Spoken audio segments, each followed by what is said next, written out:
హల్లెలూయా, హల్లెలూయా. రెండు చేతులు ఇంటి దగ్గర వదిలేసి వంటలు చేసుకుంటావా? ఆ చేతులు వంటలు చేయమని ఇంటి దగ్గర వదిలేసారేమో అనుకుంటున్నాను నేను. వంటలు చేసే బాధ్యత ఏమి ఇవాళ లేదు కదా, అందరూ కూడా తెచ్చుకున్నారు కదా. దేవునికి మరొకసారి దేవునికి స్తోత్రం చేయాలి. హల్లెలూయా. మరొకసారి ఈరోజు దేవుని వాక్యాన్ని పంచుకోవడానికి దేవుడు నాకు ఇచ్చినటువంటి సమయాన్ని బట్టి దేవునికి స్తుతులు స్తోత్రాలు చెల్లించుకుంటున్నాను. అలాగే దేవుని సన్నిధికి చేరువచ్చినటువంటి మీ అందరికీ కూడా నా హృదయపూర్వకమైన వందనాలు తెలియజేస్తున్నాను. అందరికీ కూడా వందనాలండి. దేవునికి స్తోత్రం. హల్లెలూయా. ఒక రాజుగారటండి యుద్ధం చేసి చాలా అంటే అవతల రాజ్యాన్ని జయించి ఆ రాజ్యంలో ఉన్నటువంటి వజ్రాలని బంగారపు నాణాలని ఒక పెట్టు మీద పెట్టుకుని గుర్రం మీద తీసుకొస్తున్నారట. తీసుకొస్తుంటే అతని వెనుక సైనికులందరూ నడుస్తున్నారట. వస్తూ ఉంటుంటే గుర్రం యొక్క కాడు ఒక గొంతులో పడి ఆ గుర్రం మీద నుంచి ఆ పెట్టి వజ్రాలు బంగారు నాణాలు ఉన్నటువంటి పెట్టి కిందకు పడిపోయిందట. ఆ పెట్టెలో ఉన్నటువంటి వజ్రాలు నాణాలు అన్నీ కూడా చెల్లాచెదరు అయిపోయినాయట. సైనికులు అలాగే చూస్తున్నారట. చూస్తుంటే అప్పుడు రాజుగారు చాలా మంచి ఆయన అన్నారట, ఎవరికి కావాల్సినంత వాళ్ళు ఏం చేయండి, ఏరేసుకోండి అంటే ఇంక అందరూ కూడా ఆ వజ్రాలు నాణాలు ఏరుకునేటువంటి పనిలో ఉన్నారట. ఒక సైనికుడు మాత్రం అలాగే నిలబడి రాజుగారిని చూస్తూ ఉన్నారట. రాజుగారికి ఆశ్చర్యం వేసిందట. అందరూనేమో ఒకరి మీద ఒకరు పడిపోయి మరి ఏం చేస్తున్నారు, వజ్రాలు నాణాలు ఏరేసుకుంటుంటే ఈ సైనికుడు మాత్రం ఏరుకోవట్లేదేంటి అనేసని డౌట్ వచ్చి, ఏంటి ఎందుకు ఏరుకోవట్లేదు నువ్వు అనేసని అడిగారట రాజుగారు ఆ సైనికుడిని. అప్పుడు ఆ సైనికుడు అన్నాడట, అందరూ వజ్రాలు నాణ్యాలు ఏరుకునేటువంటి పనులు చాలా బిజీగా ఉన్నారు, వాళ్ళందరూ ఏరుకుంటున్నారు.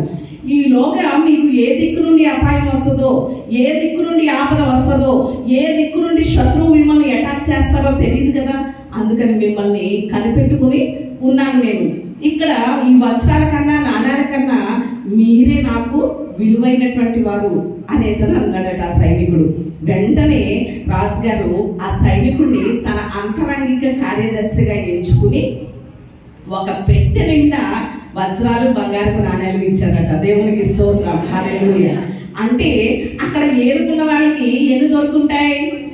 కొన్నే దొరుకుంటాయి, 1, 2 అలా దొరుకుంటాయి కొన్ని. కానీ ఈయనకి రాజుగారి వైపే చూస్తూ రాజుగారినే కనిపెట్టుకుంటూ వజ్రాల కన్నా లేక బంగారు నాణ్యాల కన్నా రాజుగారికి ఎక్కువ ఇంపార్టెన్స్ ఇచ్చినటువంటి ఈ సైనికుడికి ఒక పెట్టె నిండా ఏం దొరికినాయి చెప్పండి? వజ్రాలు నాణ్యాలు దొరికినాయి. ఈరోజు దేవుని బిడ్డలమైనటువంటి మనము కూడా లోకంలో ఏదో సంపాదించాలి, ఏదో పోగేసుకోవాలి అని ప్రయాసతో ఎక్కడ ఏరుకుంటున్నాం? లోకంలో ఏరుకుంటున్నాం. కానీ అంతకంటే విలువైనది ఎక్కడుంది మనకి?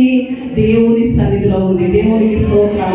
అంతకంటే ఇంపార్టెన్స్ దేవుని సన్నిధి. లోకంలో 6 దినాలు మనం కష్టపడుతున్నాం, 7వ రోజు అది దేవుని దినం. లోకంలో మనం ఎంత ఏరుకున్నా, ఎంత ప్రయాసపడినా, ఎంత కష్టపడినా, ఎంతగా మనం కింద మీద దొర్లేసినా కానీ దేవుడు ఆశీర్వదించలేంది మనం ఎలా ఉండలేము చెప్పండి? ఆశీర్వాదకరంగా ఉండలేం. కాబట్టి దేవుని సన్నిధికి కనుక ఇంపార్టెన్స్ ఇస్తే లోకంలో మనం కష్టపడిన దానికంటే 100 రెట్లుగా దేవుడు మనకి ఇచ్చేస్తాడు. దేవునికి స్తోత్రం. హల్లెలూయా. మరి ఈరోజు ఎంతమంది దేవుని సన్నిధికి ప్రథమ స్థానాన్ని ప్రాధాన్యతను ఇవ్వగలుగుతున్నాం అనే విషయాన్ని మనం ఎంతైనా ఆలోచన చేయాలి. ఇప్పటికే దేవుని సన్నిధికి ప్రథమ స్థానం ప్రాధాన్యత ఇచ్చారు. ఈ రోజనే కాదు, మొదటి ఆదివారం అనే కాదు, ప్రతి ఆదివారం కూడా దేవుని సన్నిధికే ప్రథమ స్థానం ఇద్దాం, దేవునికే ప్రథమ స్థానం ఇద్దాం.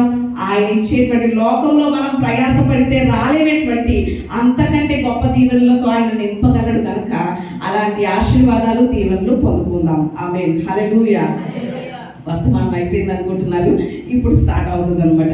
ఈ ఆగస్టు మాసంలో ఈ 8వ నెలలో దేవుడు మనకి ఇచ్చినటువంటి వాగ్దానం ఎవరైనా చెప్పగలుగుతారా? చదువుదాం రండి. యెషయా గ్రంథం ఈ 8వ మాసంలో దేవుడు మనకి ఇచ్చినటువంటి వాగ్దానం. యెషయా గ్రంథం 60వ అధ్యాయం 22వ వచనం చదువుకుందాం. వారిలో ఒంటరి అయిన వాడు 1000 మంది అగును, ఎన్నిక లేని వాడు బలమైన జనమగును. యెహోవానగు నేను తగిన కాలమున ఈ కార్యమును త్వరపెట్టుదును. దేవునికి స్తోత్రం. హల్లెలూయా. ఇక్కడ యెషయా ప్రవక్త ద్వారా దేవుడు సెలవిస్తున్నటువంటి మాట, దేవుడే స్వయంగా పలుకుతున్నటువంటి మాట. ఏమంటున్నాడో తెలుసా? ఆ కింద మాట ఈ నెల మన వాగ్దానం ఏమిటి అనేసనంటే, యెహోవానగు నేనే. ఎవరటండి? యెహోవానగు నేనే ఈ కార్యము తగిన కాలమున ఈ కార్యమును ఏం చేస్తాను? త్వరపెడతాను. ఎవరి చేతుకు అప్పగించును? ఈ కార్యం చేయి. వాళ్ళు నా సన్నిధిలో ప్రార్థన చేస్తున్నారు, వాళ్ళు నన్ను అడుగుతున్నారు, ఈ కార్యం కొరకు ఎదురు చూస్తున్నారు, కాబట్టి నువ్వు చెయ్యి అని ఎవరికో నేను ఆ కార్యం గురించి అప్పగించను. లేకపోతే వాళ్ళు మనం చేస్తున్నటువంటి మనవుల గురించి ఎవరికి అప్పగించును. ఒక దూతకి, మిఖాయేలుకో, గబ్రియేలుకో, రఫాయేలుకో ఎవరొకరికి అప్పచెప్పని దూతలకి ఏమంటున్నాడు దేవుడు? యెహోవానగు నేను తగిన కాలమున ఈ కార్యాన్ని ఏం చేస్తాను? నీ జీవితంలో త్వర పెడతాను అంటున్నాడు. ఈరోజు మన అంశం ఏమిటి అంటే తగిన కాలం. ఏంటి చెప్పండి? మన అంశం ఏంటి? తగిన కాలం. మీరు మాట్లాడాలి, సమాధానం చెప్తా ఉండాలి. ఒక చర్చిలో అటండి చాలా మంది అందరూ ఒకేలా ఉండరు కదా. ఇద్దరు బాధకులు ఉన్నారట ఒక చర్చిలో. ఎవరున్నారట? ఇద్దరు బాధకులు. బాధకులు అంటే ఎవరు? బాధించేవారు. చాలా మంది సేవకులను కూడా ఏం చేస్తూ ఉంటారు? బాధిస్తూ ఉంటారు. వారి మాటలతో, లేకపోతే వారు మాట్లాడేటువంటి విధానం, లేకపోతే సేవకులను అర్థం చేసుకోలేనటువంటి పరిస్థితి, వ్యతిరేకంగా ఉండేటువంటి పరిస్థితి, ఇలా బాధకులు ఉన్నారట ఇద్దరు. వాళ్ళు ఒకరు లాయర్ గారు, ఒకరు డాక్టర్ గారు ఉన్నారట. ప్రతి దానికి సేవకులకు వ్యతిరేకంగానే సంఘమంతానేమో అర్థం చేసుకుంటూ దేవుని సేవకులని ప్రోత్సహిస్తూ ముందుకు వెళ్తా ఉంటే, దేవుని మాటకి లోబడుతూ ఉంటే, వీళ్ళిద్దరూ మాత్రం ఎలా ఉన్నారు? బాధించే వాళ్ళుగానే ఉన్నారట. చాలాసార్లు మనల్ని కూడా చాలా మంది ఏం చేస్తూ ఉంటారు? బాధిస్తూ ఉంటారు. ఉంటారా లేదా? మీకున్నారా లేదా? కానీ అలాంటప్పుడు మనం ఒకటి గుర్తు పెట్టుకోవాలి.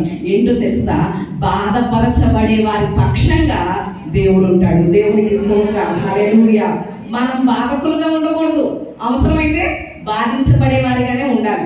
బాధించబడే వారిగా మనం ఉంటే మన పక్షంగా ఎవరు ఉంటారు?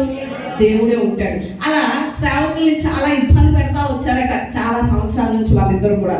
ఒకరోజు ఆ పాస్టర్ గారికి వృద్ధాప్యం వచ్చేసింది. ఇక చనిపోయే పరిస్థితి వచ్చింది. కొన్ని ఫ్యూ అవర్స్ లో చనిపోతారు అని హాస్పిటల్స్ లో డాక్టర్ గారు చెప్పేశారు. చెప్పేస్తే అప్పుడు ఆ పాస్టర్ గారు డాక్టర్ గారితో అన్నారట, నా సంఘంలో ఇద్దరు ఉంటారు, ఒక లాయర్ గారు, డాక్టర్ గారు, వాళ్ళిద్దరిని నాకు ఇరువైపులా అంటే కుడి వైపున ఒకరిని, ఎడమ వైపున ఒకరిని ఉంచండి అని చనిపోయే ముందు ఆశపడ్డారట ఆ పాస్టర్ గారు. ఇంట్లో ఫ్యామిలీ మెంబర్స్ అందరికీ ఆశ్చర్యం వేసేసిందట. ఇదేంటి పాస్టర్ గారినో, బిడ్డలనో, కొడుకుల్లో, సంఘస్థుల్లో ఎవరిని అడగకుండా ఎవరైతే పాస్టర్ గారిని బాధపరిచేవారిగా ఉన్నారో, ఎవరైతే వ్యతిరేకంగా ఉన్నారో, ఎవరైతే ఇబ్బందికరంగా మాట్లాడుతూ వస్తున్నారో అలాంటి వాళ్ళని లాస్ట్ టైంలో ఉంచమన్నారేంటి పాస్టర్ గారు అని అందరికీ మీకు ఎలా అనిపిస్తుందో అలాగే వాళ్ళకి కూడా ఎలా ఉంది? చాలా షాక్ అయ్యారట. సరే అని వాళ్ళిద్దరిని పిలిచి ఆ పాస్టర్ గారు ఉన్నటువంటి బెడ్ ప్రక్కన అవతలన ఒకరిని, యువతలను ఒకరిని ఉంచారట. అప్పుడు పాస్టర్ గారు ప్రార్థన చేస్తున్నారట. ఏమో తెలుసా? ప్రభువా, మీరు సిలువ వేయబడినప్పుడు మీ ప్రక్కన అటువైపు ఒక దొంగ, ఇటువైపు ఒక దొంగ, అంటే ఇద్దరు పాపాత్ముల మధ్యలో మీరు సిలువ వేయబడి పరలోకానికి ఎలా వెళ్ళారో అలాగే ఈరోజు ఈ ఇరువురి పాపాత్ముల మధ్యలో ఉండి నేను ప్రార్థన చేస్తున్నాను, నన్ను పరలోకానికి చేర్చుకోండి అన్నారట. దేవునికి స్తోత్రం. హల్లెలూయా. అంటే ఇది ఫన్నీ ఇన్సిడెంటే కానీ వాస్తవంగా జరిగింది. దీన్ని బట్టి ఏమవుతుంది అనేసనంటే బాధించబడేవారు పక్షంగా దేవుడు ఉంటాడు. బాధపరిచే వారి పరిస్థితి ఏంటో మనం గ్రహించాలి. కానీ మన వల్ల ఒకరు ఇబ్బంది పడకుండా ఉండాలని మనం ఎప్పుడు కూడా చూసుకుంటూ ఉండాలి. మన ద్వారా ఒకరు బాధపడకూడదు, మన ద్వారా ఒకరు ఇబ్బంది పడకూడదు అనే విషయాన్ని మనం ఎంతైనా గ్రహించాలి. సరే, ఇక్కడ ఈరోజు దేవుడు మనతో మాట్లాడుతున్నటువంటి మాట ఏంటో తెలుసా? యెహోవానగు నేను తగిన కాలమున ఈ కార్యము ఏం చేస్తాను? త్వరపెడుతును అంటారు. అంటే తగిన కాలము. ఈరోజు మన అంశం ఏంటి చెప్పండి? తగిన కాలం. తగిన కాలం అంటే తగిన సమయం, అంటే రైట్ టైం. దేవుని చిత్తంలో ఆ సమయం అంటే ఆ కార్యం మన జీవితంలో ఎప్పుడైతే చెయ్యాలని దేవుడు నిర్ణయించాడో ఆ కార్యం చేయాలని మన ప్రార్థన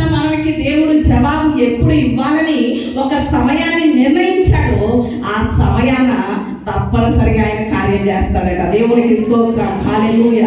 అంటే మన జీవితంలో ఇంకా దేవుని కార్యం జరగలేదు, లేకపోతే మన ప్రార్థనకి జవాబు రాలేదు అంటే దేవుడు నిర్ణయించినటువంటి సమయం, ఒక రైట్ టైం, సరైనటువంటి టైం, సమయం మన జీవితంలో ఇంకా రాలేదన్నమాట ఆ కార్యం పొందుకోవడానికి అని మనం ఎంతైనా కూడా ఆలోచన చేయాలి. చాలాసార్లు ఏమనుకుంటూ ఉంటామో తెలుసా, అయ్యో నేను నా జీవితంలో ఎదుర్కొంటున్నటువంటి పరిస్థితులు చాలా ప్రతికూలమైనటువంటి పరిస్థితులు ఎదుర్కొంటున్నానే, చాలా నిందలు ఎదుర్కొంటున్నానే, అవమానాలు ఎదుర్కొంటున్నాను, లేకపోతే బలహీనతలతో నా శరీరంలో చాలా బాధపడుతూ ఉన్నాను, లేకపోతే ఆర్థిక ఇబ్బందులతో నా కుటుంబం నలిగిపోతుంది, నా కుటుంబంలో ఆర్థిక ఇబ్బందులు చాలా ఎక్కువైపోయినాయి, లేకపోతే చాలా ప్రతికూలతలు. ఇలాంటి పరిస్థితుల్లో నేను ఎంత ప్రార్థన చేసినా దేవుడు వినట్లేదేంటి, లేకపోతే నా ప్రార్థనకి జవాబు రావట్లేదేంటి, నా మొర దేవుని సన్నిధికి వెళ్ళట్లేదా, ఆయన చెవులు విననేరకున్నట్లు ఆయన చెవులు ఏమాత్రం కూడా మందంగా లేవు కదా, మరి నా ప్రార్థన ఎందుకు దేవుడు వినట్లేదు, నా పట్ల దేవుడు ఎందుకు కార్యం చేయట్లేదు, నా జీవితంలో దేవుడు ఇంకా ఎందుకు ఆలస్యం చేస్తున్నాడు అని చాలా మందికి చాలాసార్లు ప్రశ్నలు ఏమవుతూ ఉంటాయి, హృదయంలో మెదులుతూ ఉంటాయి. కానీ ఇలాంటి సమయంలో మనం ఒక విషయం ఆలోచన చేయాలి. చాలాసార్లు ఇలాంటి ప్రశ్నలు మన హృదయంలో వచ్చినప్పుడు అపవాది ఏం చేస్తాడో తెలుసా, తన స్వరాన్ని మనకు వినిపింపజేస్తాడు. ఎలాగో తెలుసా, నీవంటే దేవునికి ఇష్టం లేదు, నీకంటే భక్తిలో లేని వాళ్ళ భక్తిహీనుల యొక్క ప్రార్థన దేవుడు ఆలకిస్తున్నాడు. నీకంటే నువ్వు ప్రతిరోజు దేవుని మందిరానికి వెళ్తావు, ప్రతిరోజు దేవుని మందిరం పరిచయం చేస్తావు, ప్రతిరోజు దేవుని సంఘం ముందుకే ఉంటావు, అయినా కూడా నీ జీవితంలో కార్యం జరగట్లేదు. కానీ అప్పుడప్పుడు వచ్చిన వారి జీవితంలోనే దేవుడు కార్యాలు గొప్పం చేసేస్తా ఉంటున్నాడు అని ఇలా అపవాది మనల్ని నిరుత్సాహపరచడానికి, కృంగింప చేయడానికి కొన్ని స్వరాలు ఏం చేస్తూ ఉంటాడు చెప్పండి, మనకి వినిపింపజేస్తాడు. కానీ అలాంటి సమయంలో అపవాది స్వరాలకు మనం చెవినివ్వకుండా ఒక్క విషయాన్ని మనం గమనించాలి. ఏంటో తెలుసా, నేను దేవుని సన్నిధిలో చేస్తున్నటువంటి ప్రార్థన దేవునికి వినబడింది, ఆయన కార్యం చేయడానికి ఒక సమయాన్ని నిర్ణయించి ఉంచాడు. నా జీవితంలో నేను అడిగేదానికి ఆయన జవాబు రూపంలో కార్యం సిద్ధి అవ్వడానికి ఒక తగిన కాలాన్ని దేవుడు నిర్ణయించి ఉంచాడు, ఒక సమయాన్ని ఉద్దేశించి ఉంచాడు. ఆ సమయం ఇంకా రాలేదు, అందుకని నా జీవితంలో ఈ కార్యం ఆలస్యం అవుతుంది. ఆ సమయం వస్తుంది, తప్పనిసరిగా నా దేవుడు ఆ కార్యం చేస్తాడనేటువంటి నిరీక్షణతో సాగాలి. దేవునికి స్తోత్రం, హల్లెలూయా. మరి రోజు ఎంతగా మనం ఎలా ఎదురు చూడగలుగుతున్నాం, దేవుడు ప్రతి ఒక్కరి విషయంలో కూడా ఒక తగిన సమయాన్ని ఏం చేశాడు చెప్పండి, నిర్ణయించి ఉంచాడు. మనకి అనిపిస్తూ ఉంటుంది చాలాసార్లు, ఎదిగినటువంటి బిడ్డ మన ఇంట్లో ఉంటే ఏమనిపిస్తుంది, వివాహం చేయాలని చాలా ప్రయత్నాలు చేస్తూ ఉంటాం. కానీ మనం ఎన్ని ప్రయత్నాలు చేసినా ఆ సమయం ఏమివ్వాలి చెప్పండి, రావాలి. దేవుడు నిర్ణయించిన సమయం వచ్చిందనుకోండి, చిన్న వయసా పెద్ద వయసా ఉండదు, లేకపోతే మనం ప్రయత్నాలు చేసామా లేదా ఉండదు, ఆశ్చర్యంగా దేవుడు కార్యం చేసేస్తాడు. దేవునికి స్తోత్రం, హల్లెలూయా. దేవుని సమయం రాలేదనుకోండి, మనం ఎన్ని ప్రయత్నాలు చేసినా ఏమవ్వదు, ఆ వివాహం అవ్వదన్నమాట. అలాగే లేకపోతే బలహీనతల విషయంలో మన ఒంట్లో ఉన్నటువంటి బలహీనతలను బట్టి చాలా హాస్పిటల్స్కి తిరుగుతూ ఉంటాం. కానీ దేవుడు ఒక్క మాటతో బలపరచాలి, స్వస్థతను ఇవ్వాలి అనుకున్నప్పుడు మనం ఎన్ని హాస్పిటల్స్ తిరిగినా ఏమి రాదు చెప్పండి, స్వస్థత రాదు. ఒక్కసారి ఆయన మనల్ని దృష్టిస్తే చాలు, ఆయన చూపు మన మీద పడితే చాలు, ప్రతి బలహీనతల నుండి విడిపించేస్తాడు. దేవునికి స్తోత్రం, హల్లెలూయా. లేకపోతే ఆర్థిక ఇబ్బందులతో నలిగిపోతున్నాం మన కుటుంబంలో, మనం లేకపోతే ఏదన్నా చేస్తే బాగుంటుందేమో, ఈ పరిస్థితులు కొంచెం మెరుగుపడతాయేమో, ఏదైనా జాబ్ చేద్దామా, లేకపోతే ఓటీ చేద్దామా, లేకపోతే ఏదైనా చేద్దామా అని మనం ఎన్ని ప్రయత్నాలు చేసినా మన ఆర్థిక పరిస్థితుల్ని మెరుగుపరుచుకోగలుగుతామా చెప్పండి, మెరుగుపరుచుకోలేము. కానీ దేవుడు ఒక సమయాన్ని నిర్ణయించాడు, ఆ సమయం రాగానే మన కుటుంబంలో లేమి అనేదే కనబడదు. దేవునికి స్తోత్రం, కొరత అనేదే ఉండదు. ఆ సమయాన్ని దేవుడు ఏం చేశాడు చెప్పండి, నిర్ణయించాడు. జాబుల కొరకు ఎదురు చూస్తున్నటువంటి బిడ్డల జీవితంలో కూడా. అంటే మీరు అనొచ్చు, ఎందుకని ఆలస్యం చేస్తున్నాడండి దేవుడు, ఎందుకని ఆ సమయం వచ్చే వరకు మమ్మల్ని ఇలా బాధపడుతున్నాడు, ఎందుకని ఆ సమయం వచ్చే వరకు మమ్మల్ని ఇలా వెయిట్ చేస్తున్నాడు ఏంటి దేవుడు అనేసి మనం అనుకోవచ్చు. కానీ ఆయన మనల్ని బాధ పెట్టడానికి ఆలస్యం చేయట్లేదు, మనల్ని ఒకవేళ ఇబ్బంది పెట్టాలని అలాగే ఉండండి అని కార్యం ఆలస్యం చేయట్లేదు. ఎందుకని ఒక సమయాన్ని నిర్ణయించాడో తెలుసా? మనకి కనిపెట్టడం రావాలని. దేవునికి స్తోత్రం, హల్లెలూయా. ఏమి రావాలని చెప్పండి? మనం ఎంతవరకు ఎదురు చూస్తామా అని. ఉదాహరణకి మన బిడ్డకి పుట్టినరోజు వస్తుందనేసరి తెలిసి ముందుగానే మనం ఏం చేస్తాం? బట్టలు కొనేస్తాం పిల్లలకి. కానీ వాళ్ళు అడిగేటప్పుడు వాళ్ళకి ఒక్కసారిగా ఏమి ఇవ్వాలనుకుంటాం? సర్ప్రైజ్ ఇవ్వాలనుకుంటాం. వాళ్ళు అంటారు, మమ్మీ నా పుట్టినరోజు వచ్చేస్తుంది, ఏం బట్టలు కొంటావు అనేసి అడుగుతూ ఉంటారు వాళ్ళు కదండి. నేనైతే చాలాసార్లు అంటాను మా పిల్లల్ని, ఆల్రెడీ ముందు బట్టలు సిద్ధం చేసేస్తాం వాళ్ళకి. కానీ ఏమంటామో తెలుసా? ఈ సంవత్సరం బట్టలు కొనేలాగా లేదు మిన్ను, లేకపోతే బన్ను, ఏంటి డబ్బులు లేవు, ఈ సంవత్సరం బట్టలు ఏమి కొనాలనుకోవట్లేదు నేను అనేసి అంటాను నేను. వాళ్ళు అంటారు, సరే అమ్మ ఇదేమి. మా చిన్నోడైతే ఒక మాట అంటాడు, ఏంటో తెలుసా? నువ్వు బట్టలు కొనకపోయినా, చాక్లెట్లు కొనకపోయినా, ఏం కొనకపోయినా పర్వాలేదు, ఆ రోజు మాత్రం నేను ఏం చేయను, స్కూల్కి వెళ్ళను అంటాడు. ఎందుకని అంటే, మరి నేను స్కూల్కి వెళ్తే నా బర్త్డే అని తెలిసిపోద్ది కదా, మా ఫ్రెండ్స్ అడుగుతారు కదా, కొత్త బట్టలు వేసుకోలేదే, చాక్లెట్లు పంచిపెట్టలేదని అడుగుతారు కదా, అందుకని స్కూల్ మాత్రం మానేస్తారు. నువ్వు కొనకపోయినా పర్వాలేదు అంటాడు మా చిన్నోడు. కానీ వాడు అడక్క ముందే నేను ఏం చేస్తాను చెప్పండి?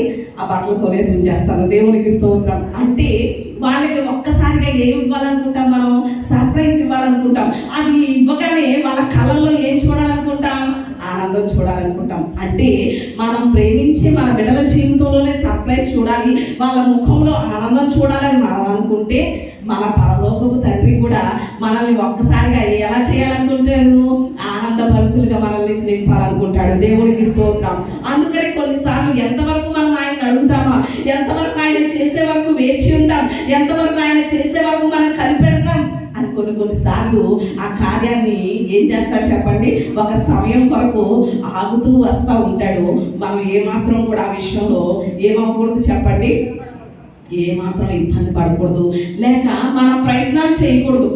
దేవునికి వ్యతిరేకంగా, దేవుని వాక్యానుసారం కాని ప్రయత్నాలు ఏవి కూడా మనం చేయడానికి వీల్లేదు. దీనికి ఒక ఎగ్జాంపుల్ నేను చూపిస్తాను. ఏంటి అనేసానంటే, మనకి బాగా తెలుసు యోసేపు జీవితం కదండి. యోసేపు జీవితం బాగా తెలుసు. యోసేపుని తన అన్నదమ్ములందరూ చంపాలనుకున్నారు, కానీ దేవుడు చంపనివ్వలేదు. ఒక గోతులో పడేసిన తర్వాత మిద్యానీయులకు అమ్మేశారు. ఐగుప్తులోనికి ఒక బానిసగా వెళ్ళాడు. పోతిఫర్ ఇంట్లో తన ఎంత నమ్మకంగా ఉన్నా కూడా జైలు అనుభవం తప్పలేదు యోసేపుకి. జైల్లో ఉన్నప్పుడు పాననాయకుడు, భక్ష్యకారుడు వీళ్ళిద్దరికి కళలు వచ్చినాయి. వీళ్ళిద్దరి యొక్క కళల భావాలు ఎవరు చెప్పారు? యోసేపు గారు చెప్పారు. యోసేపు గారు చెప్పిన తర్వాత అప్పుడు పానదాయకుడితో యోసేపు ఒక మాట అంటాడు. ఏంటో తెలుసా? నీవు మరలా నీ ఉద్యోగాన్ని తిరిగి పొందుకుంటావు కదా, అప్పుడు నన్ను ఏం చేసుకో, జ్ఞాపకం చేసుకో అంటాడు. యోసేపు అన్నాడా లేదా చెప్పండి? ఆ మాట ఆదికాండంలో మాటలు మనకు తెలుసు కదా అంటాడు. కానీ పానదాయకుడు గుర్తు చేసుకున్నాడా? జ్ఞాపకం చేసుకున్నాడా? చేసుకోలేదు. అంటే ఒకవేళ పానదాయకుడే కనుక జ్ఞాపకం చేసుకుంటే యోసేపు ఐగుప్తుకి ప్రధానమంత్రి అవుదునా చెప్పండి? అవ్వకపోదును. కానీ ఆ జైలు నుండి, ఆ చెరసాల నుండి బయటికి రావడానికి యోసేపు ఏదో చిన్న ప్రయత్నం చేసుకున్నాడు, తన వంతు ప్రయత్నం. కానీ అదేమి కూడా సఫలం అవ్వలేదు. దేవుని యొక్క చిత్తం ఏంటో తెలుసా? దేవుని యొక్క రైట్ టైం ఎప్పుడో తెలుసా? ఫరో ద్వారా యోసేపు బయటికి రావడమే దేవుని చిత్తం. దేవునికి స్తోత్రం. పానదాయకుడి ద్వారా రావడం దేవుని చిత్తం కాదు. మరి ఈరోజు అలాగే పానదాయకుడి ద్వారా కనుక బయటకు వస్తే యోసేపు అంతటి అధికారిగా ఉండకపోదుడు. కానీ ఎప్పుడైతే దేవుడు నిర్ణయించినటువంటి రైట్ టైం యోసేపు జీవితంలో వచ్చిందో, అప్పుడు ఫరోయే ఏం చేశాడు చెప్పండి? యోసేపుని చెరసాలలో నుండి పిలిపించాడు, ఐగుప్తుకి అధికారిగా చేశాడు. దేవునికి స్తోత్రం. ఈరోజు మనం ఎన్ని ప్రయత్నాలు చేసినా మన ప్రయత్నాలు తక్కువగానే ఉంటాయి, కొద్దిగానే ఉంటాయి. కానీ దేవుడు నిర్ణయించినటువంటి సమయం వస్తే, దేవుడు నిర్ణయించినటువంటి కాలం తగిన సమయం కనుక మన జీవితంలో వస్తే అది గొప్ప ఆశీర్వాదకరంగా ఉంటుంది.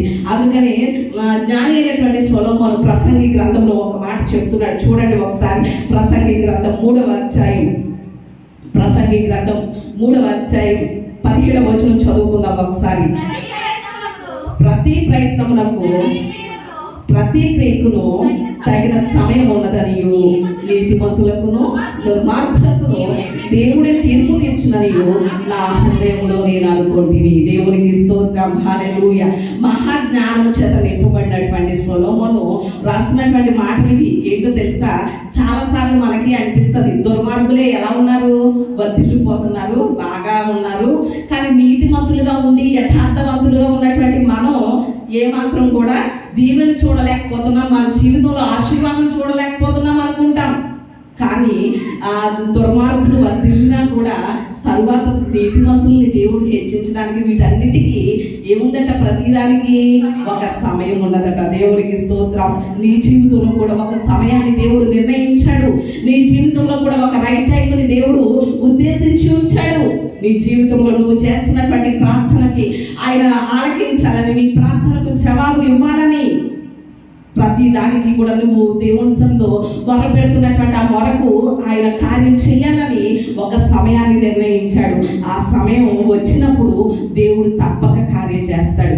నేను కూడా చాలా సార్లు ఏమనుకున్నానో తెలుసా, ద్వారపూడి గ్రామంలో సేవకు పిలువబడినప్పుడు, ఈ సేవ నిమిత్తం ఈ గ్రామం వచ్చినప్పుడు 1 సెంటు స్థలమైనా కొనగలుగుతామా అని చాలాసార్లు ఆలోచన చేసుకునేదాన్ని, చాలాసార్లు అనుకున్న తర్వాత అదే నా బంధువులతో స్నేహితులతో, అంటే వాళ్ళు దేవుని సేవ అనేసని వెళ్ళిపోయారు, అందరినీ విడిచిపెట్టి దేవుడు ఏం చేశాడు అని మాట్లాడుతూ ఉంటే నేను ఒక విషయం అనుకునేదాన్ని. ఏంటో తెలుసా, వాళ్ళ మధ్యలో నేను ఒక సాక్షిగా నిలబడాలి. ఏంటో తెలుసా, నా దేవుడు ద్వారపూర్లో దేవుని మందిరానికి సొంత స్థలాన్ని ఇచ్చాడు అని చెప్పాలి. ఆ చెప్పే రోజు ఎప్పుడు వస్తుందో అనుకునేదాన్ని చాలాసార్లు.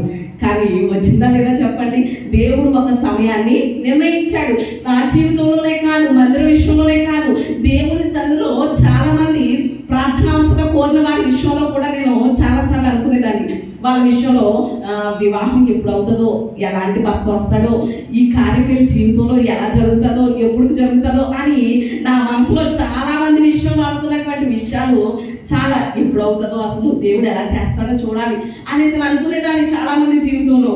కానీ దేవుడు వారి జీవితంలో కూడా తగిన సమయాన్ని నిర్ణయించి దేవుడు కార్యాలు చేసుకుంటా వెళ్తే దేవుని స్తుతించడం తప్ప మనం ఏం చేయగలుగుతాం చెప్పండి? దేవునికి స్తోత్రం. ఎంతో మంది జీవితంలో తగిన సమయంలో దేవుడు ఎన్నో కార్యాలు జరిగించారు. మరి ఈరోజు మన జీవితంలో కూడా దేవుడు నిర్ణయించినటువంటి తగిన సమయంలో దేవుడు కార్యం చెయ్యాలి అంటే మనం ఏం చేయాలి? తగిన సమయంలో దేవుడు కార్యం చేయడానికి నిర్ణయించాడు. మన జీవితంలో ఒక రైట్ టైంని ఉద్దేశించి ఉంచాడు, తన చిత్తంలో పెట్టుకున్నాడు. ఈ సమయానికి వీళ్ళ జీవితంలో కార్యం చేయాలి, ఈ సమయంలో వీరి జీవితంలో కార్యం చేయాలి అని ఒక సమయాన్ని, తగిన సమయాన్ని దేవుడు పెట్టుకున్నాడు, తగిన కాలాన్ని నిర్ణయించాడు. మరి ఆ కాలంలో దేవుడు కార్యం చేయాలంటే మనం ఏం చేయాలి? దేవుడు చేసుకుని వెళ్ళిపోతాడులే అని మనం కూర్చుంటే అయిపోతుందో చెప్పండి? కార్యం అవ్వదు కదా. ఉదాహరణకి చెప్తున్నాను, గడిచినటువంటి దినాల్లో ముఖేష్ అంబానీ యొక్క కొడుకు అనంత్ అంబానీ పెళ్లి జరిగింది. ఎంతమందికి తెలుసు? అందరికీ తెలుసు. దేవుడి వాక్యం అంటే తక్కువగా తెలుస్తుంది, కానీ సోషల్ మీడియాలో ఉన్నటువంటి విషయాలు అందరికీ బాగా తెలుస్తాయి కదా. అనంత్ అంబానీ పెళ్లి జరిగినప్పుడు 5,000 కోట్ల రూపాయలు వెచ్చించారు ఆ పెళ్లి నిమిత్తం. ఆ పెళ్లికి చాలా మందికి ప్రముఖులకి వెడ్డింగ్ కార్డ్స్ పంచారు, శుభలేఖలు పంచేటప్పుడు. ఆ శుభలేఖలతో పాటు ఏమి ఇచ్చారో తెలుసా? ఒక మాన్యువల్ బుక్ ఇచ్చారు. శుభలేఖలు పంచేటప్పుడు ప్రక్కనే ఒక మాన్యువల్ బుక్ ఇచ్చారు. ఆ బుక్లో ఏముందో తెలుసా? వాళ్ళు ఏ టైంకి రావాలో పెళ్లికి రాసింది, ఏ కలర్ డ్రెస్ వేసి రావాలో, ఎలాంటి బట్టలు కట్టుకుని రావాలో, వచ్చినటువంటి వాళ్ళు ఏ హోటల్లో ఉండాలో, ఎక్కడ కూర్చోవాలో, ఇవన్నీ కూడా ఏం చేశారు చెప్పండి? ఒక మాన్యువల్ని సిద్ధం చేశారు. ఉదాహరణకి మనం అనుకోండి, ఎవరైనా మన బంధువుల పెళ్లికి వెళ్ళామనుకో, మనకు నచ్చినవి కట్టుకెళ్తాం, అవునా కదా చెప్పండి? వాళ్ళు కట్టుకోవాలని కట్టుకోం కదా, మనకి నచ్చినవి కట్టుకుంటాం. కానీ అనంత్ అంబానీ పెళ్లికి శుభలేఖ ఇచ్చినటువంటి వాళ్ళకి ఒక మాన్యువల్ బుక్ ఇచ్చారు. ఆ బుక్ లో వాళ్ళు ఏ కలర్ వస్త్రాలు వేసుకోవాలో, ఎలాంటి బట్టలు ఎంత విలువైనవి ధరించాలో, ఇవన్నీ కూడా ఆ బుక్ లో రాశారు. ఎందుకంటే మా కొడుకు పెళ్లికి రావాలి అంటే మీరు ఈ మాన్యువల్ బుక్ ఏం చేయాలి? పాటించాలి అన్నారు. అంటే దేశంలో ఒక ధనవంతుడైనటువంటి ధనవంతుడి యొక్క కొడుకు వివాహంలో పాల్గొనడానికే వారికి మాన్యువల్ బుక్ అవసరమైతే, మరి తగిన సమయంలో దేవుడు మన జీవితంలో కార్యం చేయాలి అంటే మనకేమి ఇచ్చాడు? ఈ బైబిల్నే మాన్యువల్ గా ఇచ్చాడు దేవుడు. దేవుడికి స్తోత్రం, హల్లెలూయా. మరి ఈ మాన్యువల్ మనం పాటించొద్దా? పాటించాలా లేదా చెప్పండి? అనంత్ అంబానీ పెళ్లిలో పాల్గొనాలంటేనే వాళ్ళు మాన్యువల్ పాటించారంటే, మరి దేవుడు తగిన సమయంలో మన జీవితంలో దేవుడు కార్యం చేయడానికి నిర్ణయించాడు. ఒక సమయాన్ని ఉద్దేశించాడు, ఒక సమయాన్ని నిర్ణయించాడు. నిర్ణయించినటువంటి సమయానికి మనం ఆశిస్తున్నటువంటి, మనం మొరపెడుతున్నటువంటి, మనం ప్రార్థన చేస్తున్నటువంటి దేవుని కార్యం మనం పొందుకోవాలి అంటే మనము కూడా ఏం చేయాలి? కొన్ని విషయాల్లో మనము జాగ్రత్త కలిగి ఉండాలి. ఏం చేస్తే దేవుడు తగిన సమయంలో దేవుడు మన జీవితంలో కార్యం చేస్తాడు? తగిన సమయంలో దేవుడు కార్యం చేయాలంటే ఏం చేయాలి?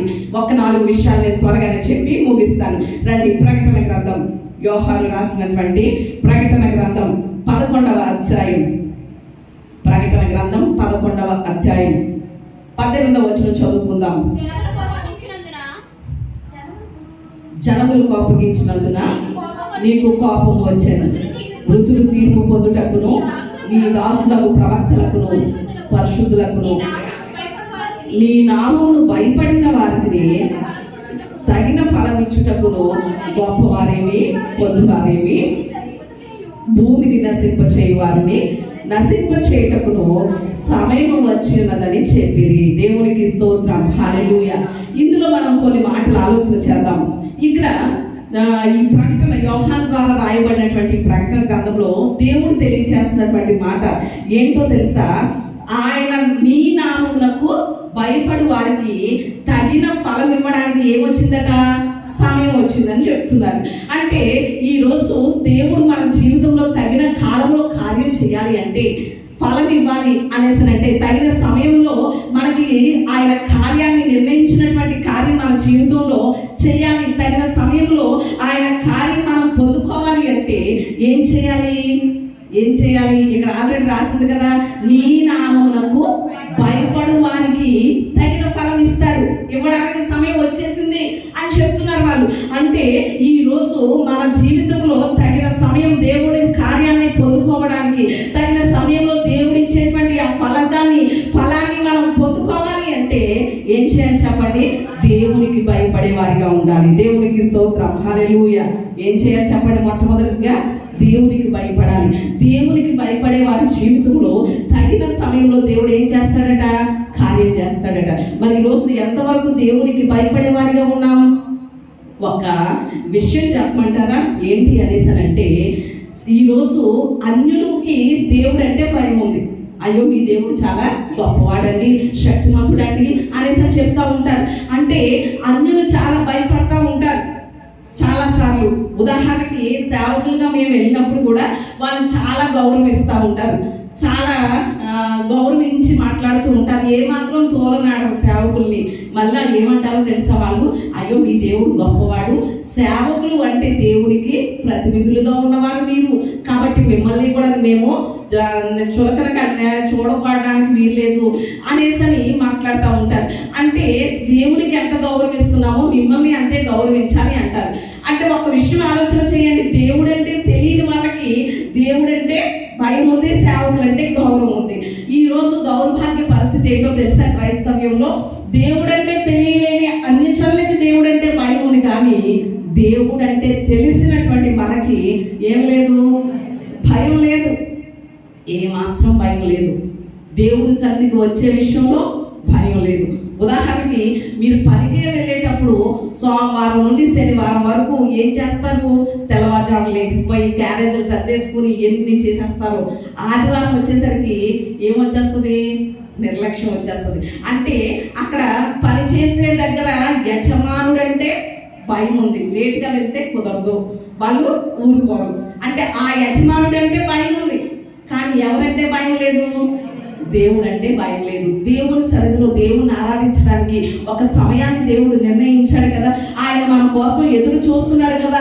ఆయన సన్నిధిలో నా బిడ్డ ఎప్పుడు వస్తుందా అని ఆయన కనిపెడుతున్నాడు కదా. మరి స్తుతించడం జరుగుతుందా? పశ్చాత్తాప ప్రార్థనలో మన పాపాలు ఒప్పుకోవడం జరుగుతుందా? ఆరాధనలో ఆత్మతో సత్యముతో ఆయన ఆరాధించడం జరుగుతుందా? ఆయన వాక్యాన్ని వినడం జరుగుతుందా? ఆశీర్వాద ప్రార్థనతో ముగింపుతో మన ఇంట్లోకి వెళ్ళడం జరుగుతుందా? అంటే అందరికీ ఇవన్నీ జరగట్లేదు. కొంతమంది జీవితంలో ఏం జరుగుతున్నాయి చెప్పండి? సగం. అంటే కారణం ఏంటో చెప్పమంటారా? భయం లేదు. ఏం లేదు చెప్పండి? భయం లేదు.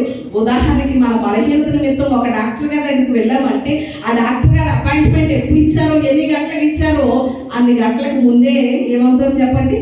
వెళ్ళిపోతాం ఖచ్చితంగా. డాక్టర్ గారి దగ్గర ఓపీ రాయించుకున్నప్పుడు అపాయింట్మెంట్ తీసుకున్నటువంటి ఆ టైం కంటే ముందే ఉంటాం. కానీ లోకంలో ఉన్న ప్రతి దానికి భయపడుతున్నాం, కానీ ఎవరికి భయపడట్లేదు? దేవుడు అంటే భయం లేదు. మళ్ళా తెలుసు మనకి మన దేవుడు ఎంత గొప్పవాడో, మన దేవుడు ఏం చేయగలడో, ఎలాంటివి చేస్తాడో, మన జీవితంలో ఎన్ని పొందుకున్నామో ఇవన్నీ తెలుసు. తెలిసి కూడా దేవునికి ఏం అవ్వట్లేదు చెప్పండి? ఈరోజు భయం లేదు.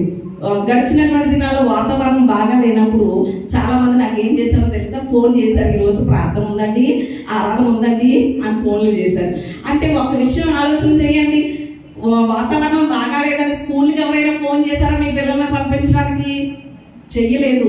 ఒకవేళ స్కూల్ లేకపోతే వాళ్ళే మెసేజ్ పెడతారు. మెసేజ్ పెట్టలేదంటే ఏంటి అర్థం? స్కూల్ ఉందని అర్థం అనేసని రైన్ కోట్ వేసేసో లేకపోతే గొడుగేసో బస్సు ఎక్కించేసి ఎలాగైనా సరే ఏం చేశారు? వాతావరణం బాగోకపోయినా స్కూళ్ళకి పంపేశారు. కానీ వాతావరణం బాగోకపోయేసరికి నాకు మాత్రం ఏమొచ్చేసింది? ఫోన్లు వచ్చేసింది. ఇవాళ అభిషేకారం ఉందండి, లేకపోతే శుక్రవారం గృహ కూడుతుందండి, ప్రార్థన ఉందండి. అంటే దేవుడు అంటే భయం ఉందా? వాతావరణం ఎలా ఉన్నా సరే ఈరోజు దేవుని సన్నిధికి నేను వెళ్ళాలి అనేటువంటి భయం ఉందంటారా మనలో? లేదనే చెప్పాలి. కానీ ఒక్క విషయం, ఈ రోజు వరకు కూడా మన జీవితంలో దేవుడు నిర్ణయించిన సమయం ఇంకా రాలేదా అంటే వచ్చే ఉండొచ్చు, కానీ ఆ కార్యం మనం పొందుకోవట్లేదు. తగిన సమయంలో దేవుడు కార్యం చేయడానికి నిర్ణయించాడు, తగిన సమయాన్ని దేవుడు నిర్ణయించాడు, ఉద్దేశించాడు. ఆ సమయంలో దేవుని కార్యం మనం పొందుకోవాలి అంటే ఖచ్చితంగా ఏం చేయాలి చెప్పండి? దేవునికి భయపడాలి. మరి ఎంతవరకు ఆయనకు భయపడుతున్నాం? ఆయనకు భయపడటం అంటే ఏంటో తెలుసా? ఆయనకి ఇష్టం లేని పని చేయకుండా ఉండడమే. దేవునికి ఇష్టం లేని పని చేయకుండా ఉండడమే. దేవుని వాక్యానుసారం కానిది ఏది కూడా మనం చేయకుండా ఉండడమే. పాపం చేసే విషయంలో మనం ఏం చేయాలి? భయపడాలి. అది దేవునికి ఏమాత్రం కూడా ఇష్టమైంది కాదు. ఆయన పరిశుద్ధుడైన దేవుడు కాబట్టి మనం పాపానికి ఎలా ఉండాలి? దూరంగానే ఉండాలి. మరి ఎంతవరకు మనం పాపం చేయకుండా ఉండగలుగుతున్నాం? అందుకని రోమీయులకు రాసినటువంటి పత్రిక 3వ అధ్యాయం 18వ వచనంలో కనుక చూస్తే అక్కడ దేవుని బిడ్డలు ఎలా ఉన్నారో పౌలు గారు రాస్తున్నారు. ఏమనో తెలుసా? దేవుని భయం వారి కన్నుల ఎదుట లేదు, అందుకే వారు పాపంలో ఉన్నారు. పౌలు గారు చెప్తున్నారు ఈ మాట. దేవుని భయం ఎవరికి లేదట? దేవుని బిడ్డలకు లేదట, అందుకని వాళ్ళు పాపంలోనే ఉన్నారట. ఒకవేళ దేవుని భయమే కనుక వారికి ఉంటే పాపంలో ఉండకపోదురు, తమ పరిశుద్ధతను కాపాడుకోదురు. కానీ వాళ్ళకి దేవుని భయం లేదు కాబట్టి ఇంకా ఎలా ఉన్నారు చెప్పండి?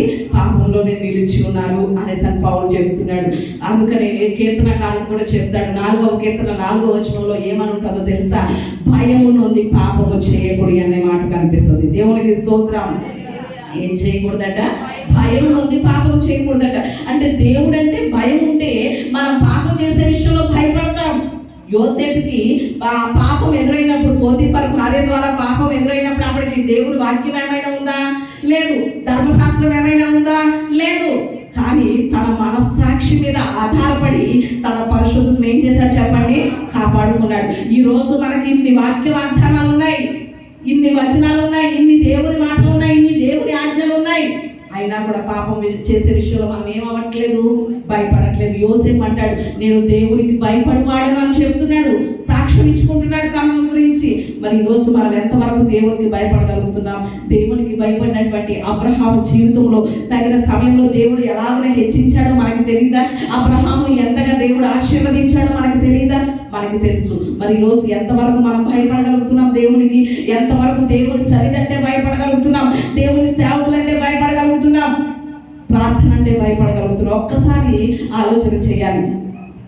దైవజనులు భక్త సింగ్ గారికి ఒక ఫోన్ కాల్ వచ్చిందట. వచ్చి ఏమంటున్నారంటే అవతల నుంచి, అమెరికా అధ్యక్షుడిని మాట్లాడుతున్నాను, నేను అమెరికాకి ప్రెసిడెంట్ అయ్యాను కాబట్టి ప్రమాణ స్వీకారానికి ఒక డేట్ నిర్ణయించాను. ఆ ప్రమాణ స్వీకారం యొక్క రోజుకి మీరు కంపల్సరీ అమెరికా రావాలి అని ఫోన్ చేశారట భక్త సింగ్ గారికి. అమెరికా అధ్యక్షుడు ఫోన్ చేస్తే ఈ భక్త సింగ్ గారు అన్నారట, సరే నేను ఒక అధ్యక్షుడి కింద పనిచేస్తున్నాను, ఆయన అడుగుతాను, అడిగి చెప్తాను అన్నారట. తర్వాత వారం రోజుల తర్వాత మళ్ళా ఫోన్ వచ్చిందట. ఫోన్ వస్తే అప్పుడు ఆయన అడగాలన్నారు కదా, ఏం చేశారు అనేసరి వారం రోజుల తర్వాత మళ్ళా ఫోన్ వస్తే అప్పుడు భక్త సింగ్ గారు అన్నారట, నేను రావట్లేదు అన్నారట. పిలిచేది ఎవరో తెలుసా? అమెరికా అధ్యక్షుడు. ఇక్కడ నేను పిలిస్తే రానంటున్నారేంటి అన్నారట. అప్పుడు ఈ భక్త సింగ్ గారు అన్నారట, మీరు అమెరికా దేశానికి ఒక్కదానికి అధ్యక్షులు, కానీ నేను పనిచేసేది ఎవరి కిందో తెలుసా? ప్రపంచ ప్రపంచానికి అధ్యక్షుడి క్రింద పనిచేస్తున్నాను, ఆయన రావద్దన్నాడు, నేను రాను అన్నారట. దేవునికి స్తోత్రం, హల్లెలూయా. అంటే ఈ రోజు దేవుడు మనతో చెప్పింది, చెయ్యొద్దని చెప్పింది, మనం అలా ఆగిపోగలుగుతున్నామా? ఇది చెయ్యొద్దు అని దేవుడు చెప్పాడు, మానేస్తున్నామా? అదే భయం అంటే. మరి ఈరోజు ఎంతవరకు అసలు మనలాంటి వాళ్ళైతే అమెరికా అధ్యక్షుడే ఫోన్ చేశాడు, ఖచ్చితంగా వెళ్ళాలి అనేసి అనుకుంటాం. కానీ దేవుడు ఆగిపోమన్నాడు, ఆయన ఆగిపోయాడు అంతే. ఈరోజు మరి దేవుడు చెప్పిన దానికి మనం ఎంతవరకు లోబడుతున్నాం, ఎంతవరకు దేవుడికి మనం భయపడుతున్నాం అని మనం ఎంతైనా కూడా మనం ఏం చేసుకోవాలి చెప్పండి? పరిశీలన చేసుకోవాలి. తగిన సమయంలో, తగిన కాలంలో దేవుడు మన జీవితంలో కార్యం చేయాలి అంటే మొట్టమొదటిగా ఏం చేయాలి? దేవునికి భయపడాలి. రెండవ విషయాన్ని కూడా మనం ఆలోచన చేద్దాం రండి. రెండవదిగా దేవుడు తగిన సమయంలో మన జీవితంలో కార్యం చేయాలి అనేసి అంటే పేతురు రాసినటువంటి మొదటి పత్రిక 5వ అధ్యాయం 6వ వచనం చదువుకుందాం. దేవుడు తగిన సమయమందు మిమ్మల్ని హెచ్చించినట్లు ఆయన బలిష్టమైన చేతి క్రింద దీన మనస్కులై ఉండుడి. దేవునికి స్తోత్రం, హల్లెలూయా. మన జీవితంలో దేవుడు కార్యం చేయడానికి తగిన సమయాన్ని ఏం చేశాడట? నిర్ణయించాడు. ఆ తగిన సమయంలో దేవుడు మనల్ని హెచ్చించాలనుకుంటున్నాడు. ఆ తగిన సమయం రాగానే మనల్ని గొప్పవారిగా చేయాలనుకుంటున్నాడు. ఆ తగిన సమయం రాగానే మన జీవితంలో అద్భుతమైన, ఆశ్చర్యమైన కార్యాలు చేయాలనుకుంటున్నాడు. మరి ఆ తగిన సమయంలో దేవుడు మనల్ని హెచ్చించాలంటే, గొప్పవారిగా ఉంచాలి అంటే మనం ఏం చేయాలట? ఆయన చేతి క్రింద ఎలా ఉండాలట? దీన మనస్సు కలిగి ఉండాలట. దేవునికి స్తోత్రం, హల్లెలూయా. దీన మనస్సు అంటే తగ్గింపు జీవితం. ఏంటి చెప్పండి? తగ్గింపు జీవితం. మరి ఈరోజు ఎంతమందిలో తగ్గింపు జీవితం అనేది ఉంది? ఒక విషయం చెప్పమంటారా? లోకంలో ఉన్నటువంటి అన్యులు చాలా తగ్గించుకుంటారు. వాళ్ళకి ఎకరాలు ఉండనివ్వండి, పొలాలు, స్థలాలు, ఆస్తులు ఎంతైనా ఉండనివ్వండి, కానీ చాలా తగ్గింపుతోటే వాళ్ళు జీవిస్తూ ఉంటారు. కానీ ఇదేంటో తెలియదు, దేవుని బిడ్డలు, సాత్వికుడైనటువంటి యేసయ్యను అంగీకరిస్తున్నటువంటి దేవుని బిడ్డలకే ఏముండదు? తగ్గింపు ఉండదు. ఏదైనా కొంచెం ఉంటే చాలు, కొంచెం కళ ఉంటే చాలు, లేకపోతే కొంచెం చదువుకుంటే చాలు, కొంచెం జ్ఞానం ఉంటే చాలు, లేకపోతే కొంచెం పరిస్థితులు బాగుంటే చాలు, ఏమైపోతూ ఉంటారు చెప్పండి? అసలు తగ్గింపు అనేది వాళ్ళ క్రైస్తవుల్లో కనిపిస్తూ ఉండట్లేదు. మరి ఈరోజు ఎంతవరకు మనం తగ్గించుకుంటున్నాం? అందుకని యేసయ్య ఏమన్నాడు చెప్పనండి? లూకా సువార్త 18వ అధ్యాయం 14వ వచనంలో చూస్తే, తను తాను తగ్గించుకున్నవాడు హెచ్చించబడతాడు, హెచ్చించుకున్నవాడు తగ్గించబడతాడు. ఈ రోజు అన్యుల జీవితాలు గొప్పగానే ఉంటున్నాయి, వారు తగ్గింపు కలిగే ఉంటున్నారు. కానీ క్రైస్తవుల యొక్క జీవితాలు ఇంకా దిగజారిపోవడానికి, ఇంకా బలహీనంగానే ఉండడానికి, ఇంకా హీన పరిస్థితుల్లోనే ఉండడానికి కారణం ఏంటో చెప్పమంటారా? తగ్గింపు జీవితం లేకపోవడమే. అసలు దీన మనసు అనేది ఉండట్లేదు. దేని బట్టి గర్వం, అతిశయం. ఒకవేళ మనం అతిశయించాము అంటే దేన్ని బట్టి అతిశయించాలి? భూమి మీద కృప చూపుచున్నటువంటి దేవుణ్ణి బట్టి తప్ప ఇక దేన్ని బట్టి మనం అతిశయించకూడదు. దేవునికి స్తోత్రం. మనం అతిశయిస్తే దేవుణ్ణి బట్టి అతిశయించాలి, కానీ దేవుడు మనకి ఇచ్చిన దాన్ని బట్టి అతిశయించకూడదు. ఈ మాట మాత్రం మీరు బాగా నోట్ చేసుకోండి. ఈ రోజు మనం కలిగి ఉన్నదంతా కూడా ఎవరు ఇచ్చారు? దేవుడే ఇచ్చాడు. మరి దేవుడు ఇచ్చిన దాన్ని బట్టి అతిశయించకూడదు. దేన్ని బట్టి అతిశయించాలి? దేవుణ్ణి బట్టి అతిశయించాలి. దేవునికి స్తోత్రం. అందుకనే కీర్తనకారుడు ఏమంటాడో తెలుసా? 147వ కీర్తన 6వ వచనంలో చూస్తే అక్కడ ఒక మాట అంటారు. ఏమన్నా తెలుసా? దీనులను ఆయన లేవనెత్తుతాడు. దేవునికి స్తోత్రం. లేవనెత్తడం అంటే హెచ్చిస్తాడు. పెంట కుప్పల మీద నుండి ప్రధానులతో కూర్చుండబెడతాడు. ఎప్పుడో తెలుసా? మనం తగ్గింపు జీవితం కలిగినప్పుడు, మనం దీన మనసుగా ఉన్నప్పుడు. కానీ మనకి దీనత్వం లేకుండా, దీన మనసు లేకుండా, తగ్గింపు జీవితం లేకుండా ఉంటే ఇక ఎలాగో హెచ్చించబడతాం, ఇంకెలాగో ఆశీర్వదించబడగలుగుతాం? ఎంతైనా మనం ఆలోచన చేయాలి. ఈ తగ్గింపు జీవితం గురించి కొంతమంది భక్తుల జీవితాలను కనుక ఆలోచన చేస్తే, వాళ్ళు ఎంతగా తగ్గించుకున్నారో, వాళ్ళ జీవితాలు ఎంతగా హెచ్చించబడ్డాయో మనకి తెలుస్తుంది. దీనత్వం గురించి ఒక అగస్టీన్ అనేటువంటి భక్తుడిని ఒక ఆయన ప్రశ్నించారట. ఏమో తెలుసా? వాట్ ఈస్ ద క్రిస్టియానిటీ అనేసి ప్రశ్నించారట. అంటే క్రైస్తవ్యం అంటే ఏంటో మీరు చెప్పగలుగుతారా అని అగస్టీన్ ప్రశ్నించారట ఒక ఆయన. అప్పుడు అగస్టీన్ ఇచ్చినటువంటి సమాధానం ఏంటో తెలుసా? క్రిస్టియానిటీ ఈజ్ ఏ హ్యూమనిటీ అని చెప్పారట. దేవునికి స్తోత్రం. అంటే క్రైస్తవ్యం అంటే ఏంటట? తగ్గింపు జీవితం, దీనత్వం. ఇదే క్రైస్తవ్యం అని చెప్పారట. ఎవరు?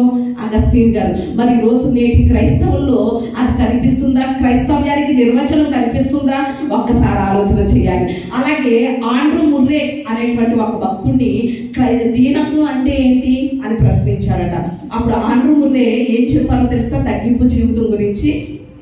తగ్గింపు జీవితం అనేది ఒక లోయ లాంటిది, హెచ్చింపు జీవితం అనేది ఒక కొండ లాంటిది. కొండ మీద లోయలోనూ కూడా వర్షం ఎలా పడుతుంది? సమానంగానే కురుస్తుంది. కానీ కొండ మీద నుండి ఆ వర్షం ఎక్కడికి వచ్చేస్తుంది? మరలా లోయలోనికి వచ్చేసి సస్యములతో పచ్చదనంతో ఫలిస్తా నిండిపోద్ది. అంటే ఈరోజు అతిశయించే వారికి దేవుని కృప ఎలా ఉంటుంది? దూరంగా ఉంటుంది. పేతురు పత్రికలోనే పేతురు అంటాడు ఏమని? దీనుల గర్విష్ఠుల్ని ఎదిరించి ఆయన దీనులకు ఏం చేస్తున్నాడట? తన కృప కలుగున ఆజ్ఞాపిస్తున్నాడట, తన కృపను అనుగ్రహిస్తున్నాడట.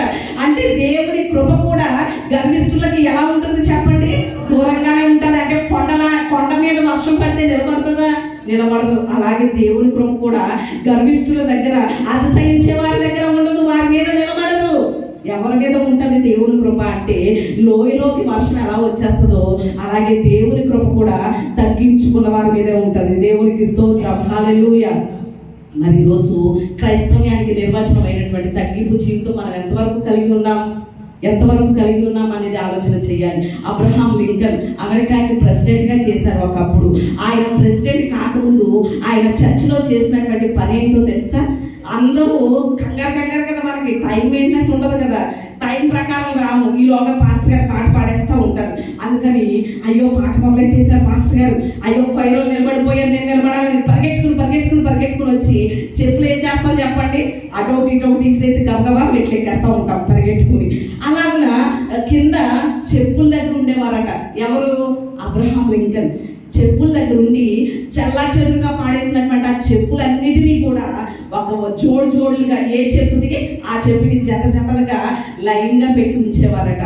అంతగా తగ్గించుకున్నారు కనుక దేవుడు ఏం చేశాడో తెలుసా? ఆయన్ని అమెరికాకే ప్రెసిడెంట్ చేసేసాడు. దేవునికి స్తోత్రం. హల్లెలూయా. అమెరికాకి ప్రెసిడెంట్ చేసిన తర్వాత చాలా మంది ఉంటారు కదా, అంటే మత్సరం కలిగిన వారు, వార్చలేని వాళ్ళు ఉంటారు కదా. ఒకసారి అబ్రహాం లింకన్ గారు అమెరికా ప్రెసిడెంట్ అయిన తర్వాత ఒక సభలో మాట్లాడడానికి వెళ్ళారట. మాట్లాడడానికి వెళ్తే ఆ సభలో అధ్యక్షుడిగా ఉన్నటువంటి ఒక ఆయన అన్నారట, సమయం ఇచ్చే ముందు, ఇప్పుడు అబ్రహాం లింకన్ గారు వచ్చి మాట్లాడతారని సమయం ఇవ్వాలి కదా, అలా సమయానికి అదే సమయం ఇచ్చే ముందు, పిలిచే ముందు ఆయన అన్నారట ఏమనో తెలుసా? ఈరోజు మనకి అధ్యక్షుడిగా ఉన్నటువంటి అబ్రహాం లింకన్ గారి యొక్క తండ్రి నా షూస్ కుట్టేవారు, ఆయన నా చెప్పులు కుట్టేవారు. అలాంటి చెప్పులు కుట్టుకునేవాడి కొడుకునే ఈరోజు అమెరికాకి అధ్యక్షుడు అని చెప్పి ఆయనకి సమయాన్ని ఇచ్చారట. ఏమని? మాట్లాడమని. ఒకవేళ ఉదాహరణకి మనమే కనుక ఆ ప్లేస్లో ఉంటే, ప్రెసిడెంట్ కదా మనం, అధ్యక్షుడు కదా, ఆ ప్లేస్లో మనం ఉంటే అలా మాట్లాడడానికి ఆయన ఏం చేస్తాం చెప్పండి? ఏం చేస్తాం? మన చేతిలో అధికారం ఉంది, ఏదైనా చేసేస్తాం. అప్పుడు కూడా అబ్రహాం లింకన్ గారు ఏమన్నారో తెలుసా? అమెరికా మామూలుగా సాధారణ వ్యక్తిగా చర్చిలో ఉన్నప్పుడు ఎంత తగ్గింపు, ప్రెసిడెంట్ అయిన తర్వాత కూడా అంతే తగ్గింపు. అంటే అధికారం అనేది రావచ్చు పోవచ్చు, కానీ మన జీవితం మాత్రం ఏమవకూడదు, మారకూడదు. అబ్రహాం లింకన్ గారు అన్నారట, అప్పుడు మైక్ తీసుకుని ఏమన్నారో తెలుసా? మా నాన్నగారు చాలా గొప్పవారు. ఆయన కుట్టినటువంటి షూ కానీ, ఆయన తయారు చేసినటువంటి షూ కానీ ఏది ఎప్పుడు తెగిపోయేది కాదు. అంత గొప్ప షూ మేకర్ మా నాన్నగారు. ఆ నాన్నగారిని ఈరోజు ఆయన గుర్తు చేశారు నాకు, అందుని బట్టి థ్యాంక్స్ అని చెప్పారట. దేవునికి స్తోత్రం. అంటే అబ్రహాం లింకన్ని చిన్న చూపు చూడాలనుకున్నాడు, ఆయన తగ్గించాలనుకున్నాడు. అయినా కూడా ఈ చెప్పిన మాట, అంటే అధ్యక్షుడు అయిన తర్వాత కూడా అబ్రహాం లింకన్ గారికి ఎంత తగ్గింపో చూడండి. ఈరోజు మనకేది ఉండదు, మునుపు మన జీవితం, మునుపు మన పరిస్థితి అన్నీ మర్చిపోతాం కొంచెం దేవుడు ఆశీర్వదించితే. ఇప్పుడు మన మాటలు ఎలా ఉంటాయి అంటే, మన ప్రవర్తన ఎలా ఉంటుంది అంటే, మన పలుకులు ఎలా ఉంటాయి అంటే ఎంతో దారుణంగా ఉంటాయి. కానీ మనల్ని దేవుడు హెచ్చించిన తర్వాత, హెచ్చించక ముందు ఎలా ఉన్నామో, మన స్థితిగతులు మారక ముందు ఎలా ఉన్నామో, మారిన తర్వాత కూడా అదే జీవితం మనలో ఉండాలి. అదే తగ్గింపు జీవితం అంటే. మరి ఈరోజు ఎంతవరకు ఈ తగ్గింపు అనేది మనం కలిగి ఉన్నాం? క్రైస్తవ్యం అంటేనే అర్థం తగ్గింపు జీవితం. మరి క్రైస్తవ్యానికి నిర్వచనమైనటువంటి తగ్గింపు జీవితం కలిగి జీవిస్తున్నటువంటి క్రైస్తవులు ఎంతమంది ఉన్నారు ఈరోజు అనేది ఎంతైనా కూడా ఆలోచన చేయాలి. ఒకరోజు గవర్నర్లు అందరూ కూడా ఒక మీటింగ్ పెట్టుకున్నారట. ఆ మీటింగ్కి విలియం కేరీ గారిని మాట్లాడడానికి ఆహ్వానించారట. ఆ మీటింగ్లో విలియం కేరీ గారికి మాట్లాడే ముందు కూడా ఆ అధ్యక్షులు ఇలాగే అన్నారట. ఏమన్నా తెలుసా, చెప్పులు కుట్టుకునే విలియం కేరీ గారు వచ్చి ఇప్పుడు మనతో మాట్లాడతారు అనేసి అని పిలిచారట. అప్పుడు విలియం కేరీ గారు మాట్లాడుతూ మైక్ పట్టుకుని అన్నారట, ఏమన్నా తెలుసా, చెప్పులు కుట్టుకునే విలియం కేరీ గారు అని పిలిచారు, కానీ నేను కొత్త చెప్పులు కుట్టుకునేవాడిని కాదు, పాత చెప్పులు కుట్టుకునేవాడిని నేను. అలాంటి పాత చెప్పులు కుట్టుకునేటువంటి నా పరిస్థితిని దేవుడు ఇలాగ చేశాడని అక్కడ కూడా గవర్నర్లు అందరూ మీటింగ్లో కూడా విలియం కేరీ గారు ఏం చేశారు చెప్పండి? ఎవరో తగ్గించాలనుకోవడం కాదు, ఆయన అంతటా ఆయనే తగ్గించుకున్నారు. ఈ రోజు విలియం కేరీ గారు ప్రతి ఒక్కరికి ఆశీర్వాదకరంగానే దేవుడు మార్చేశాడు. దేవునికి స్తోత్రం. ఈ రోజు మన చేతిలో బైబిల్ ఉందంటే ఎన్ని భాషల్లో ఆయన తర్జుమా చేశారు. ఆయన తర్జుమా చేయడాన్ని బట్టే ఈ రోజు మన చేతుల్లోనికి బైబిల్ వచ్చింది. ప్రతిరోజు న్యూస్ పేపర్ చదువుతున్నామంటే అది ఆయన వల్లే మన చేతిలోనికి వచ్చింది. బ్యాంకులో డబ్బులు దాస్తున్నామంటే అది ఆయన వల్లే బ్యాంకులు పెట్టబడ్డాయి. ఈ రోజు మన తాత చనిపోయిన మన మామ ఇంకా సజీవురాలుగా ఉందంటే ఆయన ప్రభావమే. ఇంతగా దేవుడు ఏం చేశాడు చెప్పండి? విలియం కేరీ గారిని హెచ్చించాడు. దేవునికి స్తోత్రం. ఇవన్నీ ఎవరి జీవితంలో జరుగుతాయి? ఇంతగా ఎవరు హెచ్చించబడతారు అంటే ఎవరైతే తగ్గించుకున్నారో వారే హెచ్చించబడతారు. మరి మనం ఎంతవరకు తగ్గించుకున్నాం? మనకి దేవుడు ఇచ్చిన దాన్ని బట్టి మనం ఏమాత్రం అతిశయించడానికి వీల్లేదు. ఒక ఇంట్లో ఒక రాగి గ్లాస్ ఉండేదట. ఆ రాగి గ్లాస్ తోటి మంచినీళ్ళు తాగుతూ వాడుకుంటూ ఉండేవారట. ఒకరోజు ఆ ఇంట్లో ఉన్నటువంటి ఒక అబ్బాయికి ఎవరో ఒక ప్రజెంటేషన్ ఇచ్చారట. ఆ ప్రజెంటేషన్ విప్పి చూస్తే గాజు గ్లాస్. ఈ గాజు గ్లాస్ వచ్చిన తర్వాత ఈ అబ్బాయి ఏం చేస్తున్నాడు? గాజు గ్లాస్ తోటే వాటర్ తాగుతున్నాడట. అప్పుడు ఈ గాజు గ్లాసు రాగి గ్లాస్ అన్నదట, చూసావా నా రాకతో నువ్వేమైపోయావు, మూలన పడిపోయావు, చూసావా నేను ఎంత అందంగా ఉన్నానో చూసావా అనేసి అన్నదట.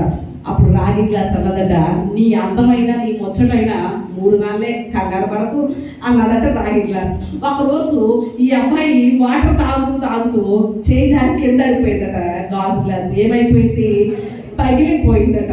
పగిలిపోతే రాగి గ్లాస్ అంటుందట, నేను చెప్పాను కదా, ఎందుకంత అతిశయపడిపోతావు, ఎందుకంత గర్విస్తావు, నెమ్మదిగా ఉండని చెప్పాను కదా, నీ గర్వమే ఈరోజు నిన్నేం చేసేసింది, మొక్కలు చేసేసింది, చూసావా అని మాట్లాడుతుందట రాగి గ్లాస్.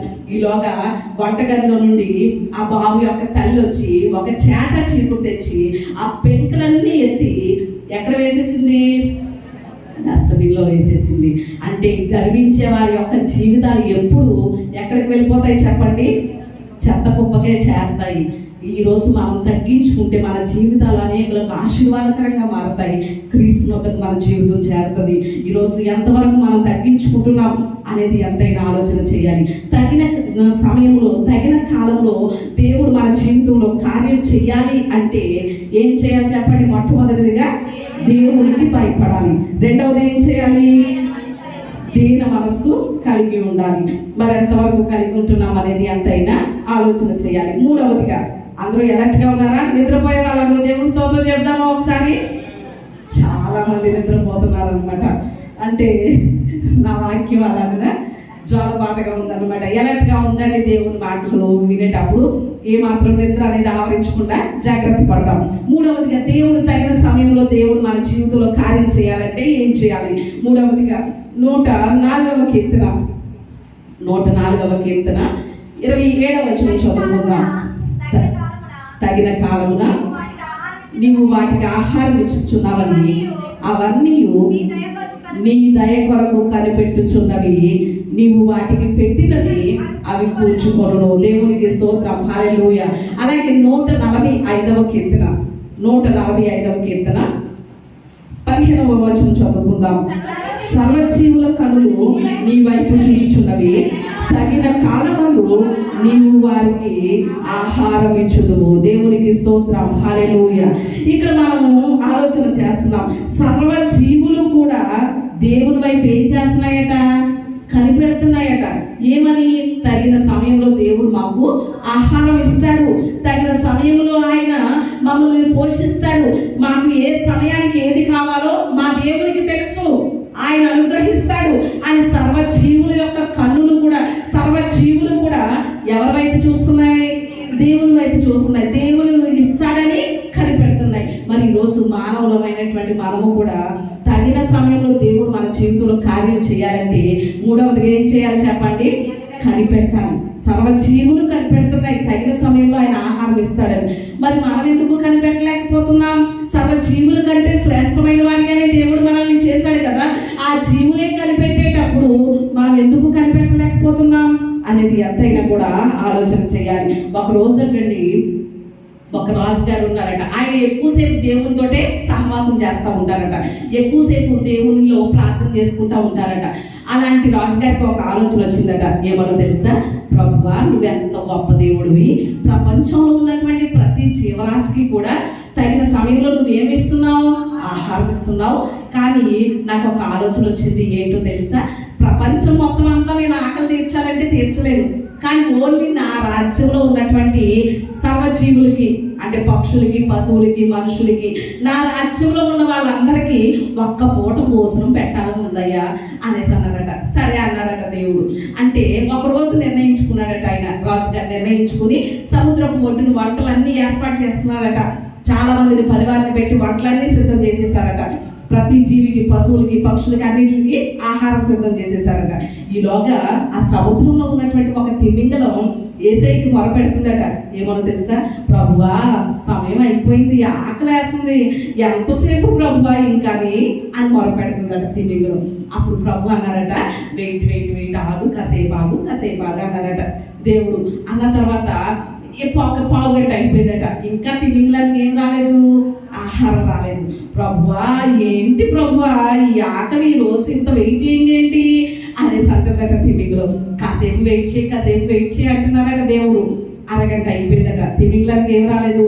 ఆహారం రాలేదట. ఇక తిమింగలం ఏం చేసిందంటే సముద్రం ఒడ్డుకు వచ్చి రాజుగారు సిద్ధపరిచినటువంటి ఆహార పదార్థాలన్నీ ఒక్క నోట్లో తినేసి, ప్రభువా సగం గడిపే నిండింది అనేసి సముద్రంలోకి వెళ్ళిపోయిందట. ఇక రాజుగారికి ఏం చేయాలో అర్థం కాలేదు.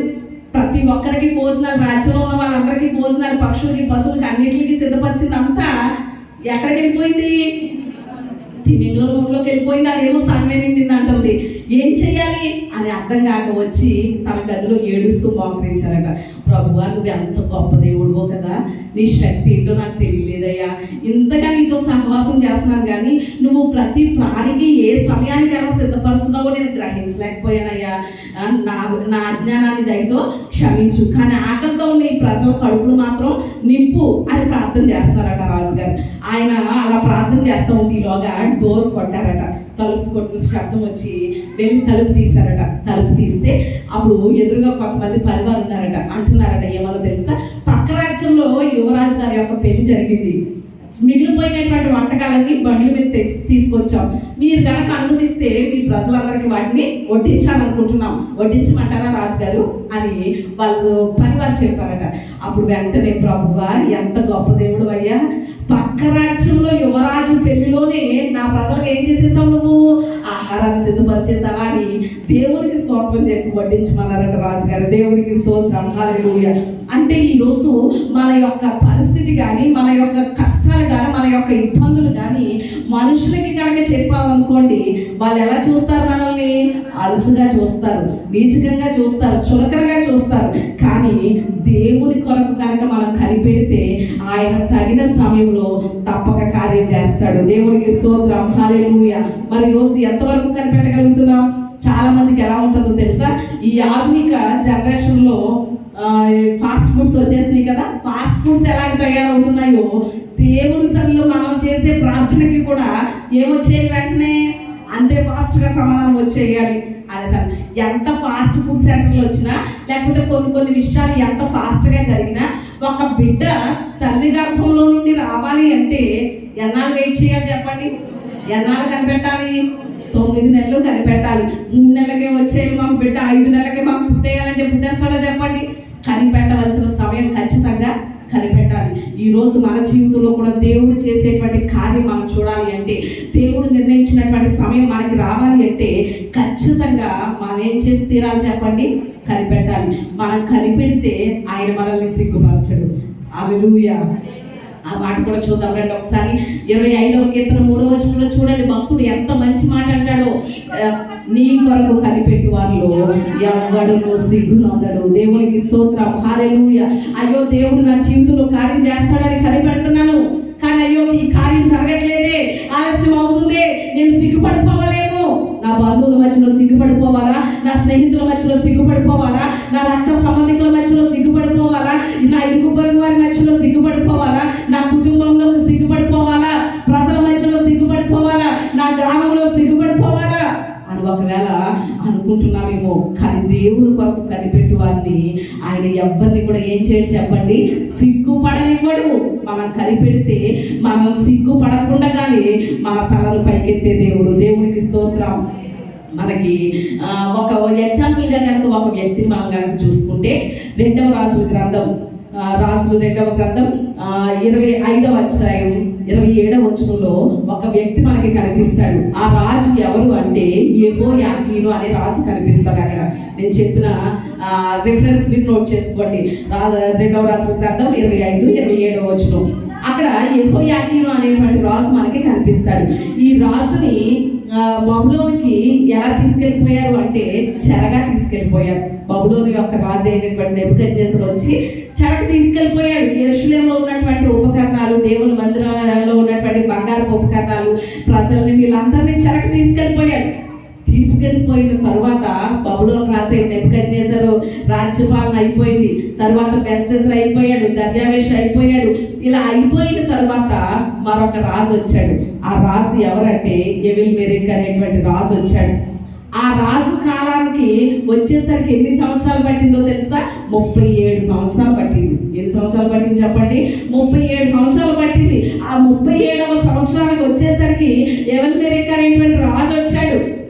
ఆ రాజు పాలనలో ఆ రాజు చెప్పిన మాట ఏంటో తెలుసా? ఆ బందీ గృహంలో ఉన్నటువంటి యోధా రాజు అయినటువంటి యెహోయాకీని ఏం చేయండి? బందీశాల నుంచి విడిపించి తీసుకురండి అని ఏం చేశాడు ఈ రాజు? బబులోను రాజు ఆ యోధా రాజు అయినటువంటి యెహోయాకీని తీసుకుని వచ్చి తన వాళ్ళ దగ్గర భోజన పదార్థాలు సిద్ధపరిచి తను జీవించిన కాలం అంతా కూడా తన రాజ్యంలో అలాగనే తనకి ఆహారాన్ని నిర్ణయించాడు. అంటే ఇక్కడ ఒక విషయం ఆలోచన చేయండి. యెహోయాకీను బందీశాలలో ఎన్ని సంవత్సరాలు ఉన్నాడంటే 37 సంవత్సరాలు ఉన్నాడు. ఆ 37 సంవత్సరాల నుంచి దేవుని కొరకు కనిపెడుతున్నాడు ఆ రాజు. దేవునికి స్తోత్రం. యూదుల యొక్క విశ్వాసం ఒకటే, ఏంటో తెలుసా? వారు పొరపాటుని ఏదైనా తప్పు చేసినా, ఏదైనా పొరపాటు చేసినా, అపరాధం చేసినా దేవుని సన్నిధిలో కనుక మనం అది ఒప్పుకుంటే మనల్ని దేవుడు ఏం చేస్తాడు? క్షమిస్తాడు మన దేవుడు అనే విశ్వాసంతో జీవిస్తారు యూదులు. ఈ రోజు క్రైస్తవులమైనటువంటి మనకి కూడా అదే నిరీక్షణ. మనం ఏ విషయంలో అయితే తప్పిపోయినా, పాపం చేసినా నా దేవుడు మనలా క్షమిస్తాడు, నా జీవితంలో కార్యం చేస్తాడని మనం ఎలా కనిపెడతామో యూదులు కూడా అలాగే కనిపెడతారు. ఈ యెహోయాకీను కూడా దేవుని కార్యం కొరకు ఆ బందీశాలలో నుండి విడుదల కావాలని ఎన్ని సంవత్సరాలు కనిపెట్టాడు చెప్పండి? 37 సంవత్సరాలు కనిపెట్టాడు. 37 సంవత్సరాల తర్వాత దేవుడు అతనికి విడుదలనిచ్చాడు. దేవునికి స్తోత్రం. నీ జీవితంలో కూడా అయ్యో ఇన్ని సంవత్సరాలు అయిపోతుంది, ఇంతకాలం అయిపోతుంది, దినాలు గడిచిపోతున్నాయి, సంవత్సరాలు గడిచిపోతున్నాయి, ఇంకా దేవుడు కార్యం చేయట్లేదేంటి అని ఏమాత్రం కూడా నిరుత్సాహపడిపోవద్దు, లేకపోతే భయపడిపోవద్దు, కలవరపడవద్దు. దేవుడు తగిన సమయంలో తప్పక నీ జీవితంలో దేవుడు కార్యం చేయడానికి సిద్ధంగా ఉన్నాడు. ఆ కార్యం పొందుకోవడానికి నువ్వేం చేయాలి చెప్పండి? కనిపెట్టాలి. మరి ఈరోజు ఎంతవరకు మనం కనిపెట్టగలుగుతున్నాం అనేది ఎంతైనా కూడా ఆలోచన చేయాలి. 4వ విషయాన్ని కూడా చెప్పి నేను ముగిస్తాను. 4వదిగా దేవుడు తగిన సమయంలో మన జీవితంలో కార్యం చేయాలి అంటే ఏం చేయాలి అనేసరంటే, అపోస్తులైనటువంటి పౌలు గారు గలతీయులకు రాసినటువంటి పత్రిక 6వ అధ్యాయం, గలతీయులకు రాసినటువంటి పత్రిక 6వ అధ్యాయం 9వ వచనం చదువుదాం. మనము మేలు చేయటం ఎందు ఇసుకక యుద్ధము, మనము అలయక మేలు చేస్తమేని తగిన కాలమందు పంట కోతము. దేవునికి స్తోత్రం. హల్లెలూయా. ఇక్కడ పౌలు గారు గలతీలో ఉన్నటువంటి సంఘానికి చెప్తున్నటువంటి మాట ఏంటో తెలుసా? మేలు చేయటంలో మనం ఏమవ్వద్దు, విసిగిపోవద్దు, అలసిపోవద్దు.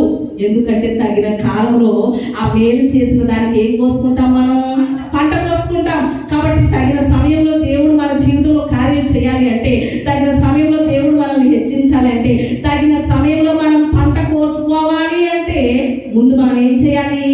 మేలు చేయాలి అని చెప్తున్నారు. ఈరోజు మన జీవితంలో కూడా దేవుడు తగిన సమయాన్ని నిర్ణయించాడు.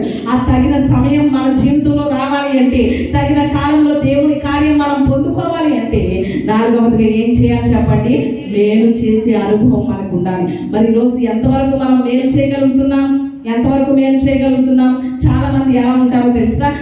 మేలు పొందగలిగినటువంటి వారిని చూసేసరికి మేలు చేసే పరిస్థితుల్లో ఉన్నటువంటి వారు ఎలా చూస్తారంటే చులకనగా చూస్తారు. వారి పరిస్థితిని బట్టి ఎప్పుడు ఇదేనా అలా అన్నట్లుగా చులకనగా చూస్తారు. చులకనగా చూడడానికి ఏమాత్రం కూడా వీరలేదు. మనం పంట కోసుకోవాలని వారిని ఆ స్థితిలో దేవుడు ఉంచాడు. దేవునికి స్తోత్రం.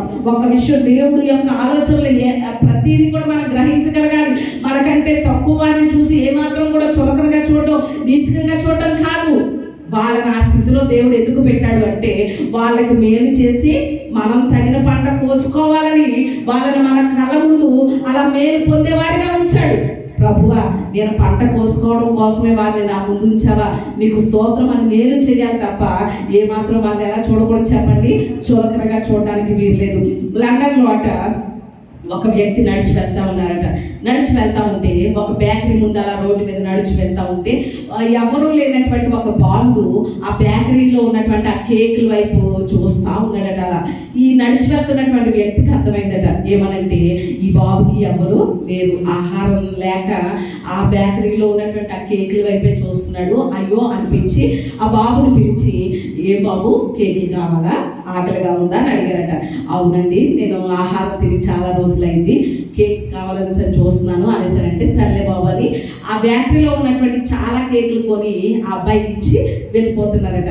వెళ్ళిపోతుంటే ఈ అబ్బాయి ఆ కేకులు అక్కడ పెట్టి పరిగెట్టుకుని వచ్చి ఆయన షర్ట్ పట్టుకుని, ఏమండి ఏమండి యేసుప్రభు అంటే మీరేనా అని అడిగారట. ఏమడిగారు చెప్పండి? యేసుప్రభు అంటే మీరేనా అంటే, ఆకలితో ఉన్నటువంటి నాకు ఈ కేక్స్ కొనిపెట్టారు, ఇలాగ మేలు చేసేటువంటి తత్వం, ఇలాగ జాలి కలిగినటువంటి తత్వం, ఇలాగ ఆకలితో ఉన్నటువంటి వారికి ఆహారం పెట్టేటువంటి తత్వం ఎవరిని విన్నాను నేను? యేసుప్రభులో ఉంటుందని విన్నాను, కానీ ఆయన మాత్రం చూడలేదు. అంటే ఈరోజు మీరు నాకు ఇలా మేలు చేశారంటే, ఇలా ఆహారం పెట్టారంటే యేసుప్రభు అంటే మీరేనా అని అడిగాడట బాబు. అంటే ఈరోజు ఒక్క విషయం ఆలోచన చేయండి. లోకం యేసయ్య గురించి వినడమే తప్ప చూడటం లేదు. కానీ ఎవరిలో చూడాలి అంటే మనలోనే యేసుక్రీస్తుని చూడాలి. దేవునికి స్తోత్రం. లోకానికి యేసుక్రీస్తుని మనం చూపించాలి. ఎలా చూపించాలి? గడ్డాలు మీసాలు పెంచుకుని చూపించాలా అంటే కాదు. అది వేసుకుని తిరిగితే లోకం మనలో యేసుప్రభుని చూస్తుందంటే కాదు. ఎలా చూపించాలి అంటే మనం మేలు చేసే గుణాన్ని బట్టి, మనం చేసేటువంటి మేలును బట్టి లోకం మనలో ఎవరిని చూడాలి చెప్పండి? యేసుక్రీస్తుని చూడాలి. ఈరోజు చాలా మంది క్రైస్తవులు ఎలా తయారయ్యారో తెలుసా? ఈ విషయంలో కూడా మేము మేలు చేసాం అని ఎవరో గుర్తించాలి, అంతేకాని వాళ్ళు గుర్తించాలి, వీళ్ళకి తెలియాలి అనేసి యూట్యూబ్లోను ఫేస్బుక్లోను ఇలా ఫొటోస్ తీసుకుని వీడియోస్ తీసుకుని పెట్టడం అది ఏమాత్రం కూడా వాక్యానుసారం కాదు. మనం కుడి చేతితో చేసింది దేవుని తెలియకూడదు, ఎడమ చేతికి తెలియకూడదు. మనం మేలు చేసేటువంటి లక్షణం కలిగి ఉండాలి. అది వాక్యం చెప్తుంది, చెయ్యాలి అంతే. కానీ చూపించుకొని చెప్పిందా వాక్యం? చెప్పలేదు. కాబట్టి మనం మేలు చేసినట్లు ఎవరికో 10 మందికి తెలియనక్కర్లేదు, దేవునికి తెలిస్తే చాలు. దేవునికి స్తోత్రం. ఈరోజు మరి ఎంతవరకు మనం మేలు చేయగలుగుతున్నాం అనేది ఎంతైనా ఆలోచన చేయాలి. అందుకనే భక్తుడైనటువంటి మహాజ్ఞాని అయినటువంటి సొలొమోను చెప్తున్నాడు, సామెతల గ్రంథం 3వ అధ్యాయం 27వ వచనంలో కనుక చూస్తే ఆ మాట రాయబడి ఉంటుంది. ఏమనో తెలుసా? మేలు చేయటం నీ చేతనైనప్పుడు పొందదగిన వారికి చేయకుండా వెనుక తీయద్దు. నువ్వు మేలు చేసే స్థితిలో దేవుడు ఉంచాడు, మేలు చేసే వారిగా ఉంచాడు. కాబట్టి నువ్వు వెనక తీయకుండా వాళ్ళకి ఏం చెయ్యి? ఎవరైతే మేలు పొందుకోవడానికి తగిన స్థితిలో ఉన్నారో వారికి ఖచ్చితంగా ఏం చెయ్యి? మేలు చెయ్యి. అప్పుడు తగిన కాలంలో నువ్వు పంట కోస్తావు, తగిన సమయంలో దేవుడు నీ జీవితంలో కార్యం చేస్తాడు అని చెప్తున్నాడు. మరి ఈరోజు ఎంతవరకు మనం మేలు చేయగలుగుతున్నాం? ఇదివరకు ఆల్రెడీ ఒకసారి చెప్పే ఉంటారు, మరొకసారి గుర్తు చేసిన మాటలు ముగిస్తారు. హావర్డ్ కెల్లీ అనేటువంటి ఒక బాలుడు ఉన్నాడు. ఆ బాలుడు చాలా పేద కుటుంబంలో జన్మించాడు.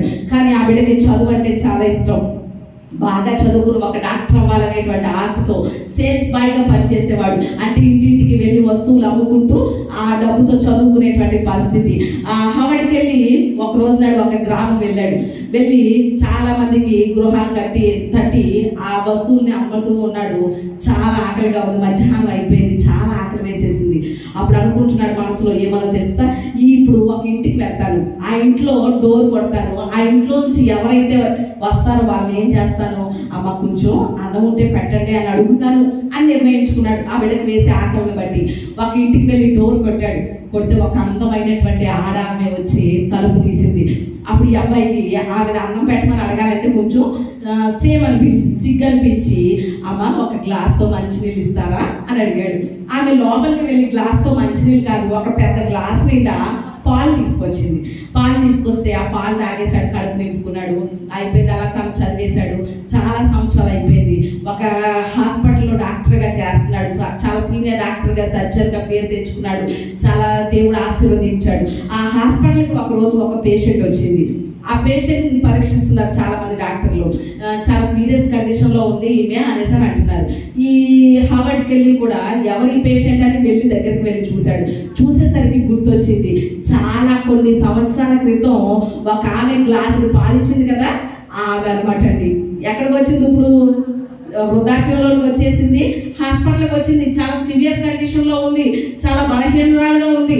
అప్పుడు ఈయన అన్నాడట, హవార్డ్కి వెళ్ళి అన్నాడట, ఏమన్నా తెలుసా, ఈమెని ఒక ప్రత్యేకమైనటువంటి విభాగంలో పెట్టండి, ప్రత్యేకమైనటువంటి వైద్యం అందించండి, ఈమెకి ఎంత ఖర్చు అయినా పర్వాలేదు, ట్రీట్మెంట్ మాత్రం చాలా ఖర్చుతో కూడిన ట్రీట్మెంట్ జరగాలి, చాలా బాగా జరగాలని డాక్టర్లు అందరికీ, హాస్పిటల్ స్టాఫ్ అందరికీ కూడా చెప్పడం జరిగింది. చాలా మంచి రూమ్ ఇచ్చారు, ఏసీ రూమ్. ఆ రూమ్లో ఆమెకి చాలా చక్కని వైద్యం అందిస్తున్నారు. ఆమె కోలుకుంది, బాగుపడింది. ఇక హాస్పిటల్ నుంచి డిశ్చార్జ్ చేసేటువంటి పరిస్థితి వచ్చింది. అప్పుడు బిల్ పేపర్ ఎక్కడికి వస్తుంది? ఆమె దగ్గరకు వస్తుంది. ఈమె భయపడుతుందట, అయ్యి బాబోయ్, ఇంత కాస్ట్లీ వైద్యాన్ని నాకు అందించారు, ఇంత చాలా చక్కగా చూశారు నన్ను, ఎన్ని లక్షలు బిల్లు వేసేస్తారో, నేను ఎలా కట్టాలో, నా జీవితాంతం పనిచేసిన ఈ హాస్పిటల్ బిల్లు కట్టలేనేమో అనుకుంటుందట. ఈలోగా ఆమె దగ్గరికి బిల్ పేపర్ వచ్చిందట. ఆ బిల్లు చూడగానే ఆమె షాక్ అయింది.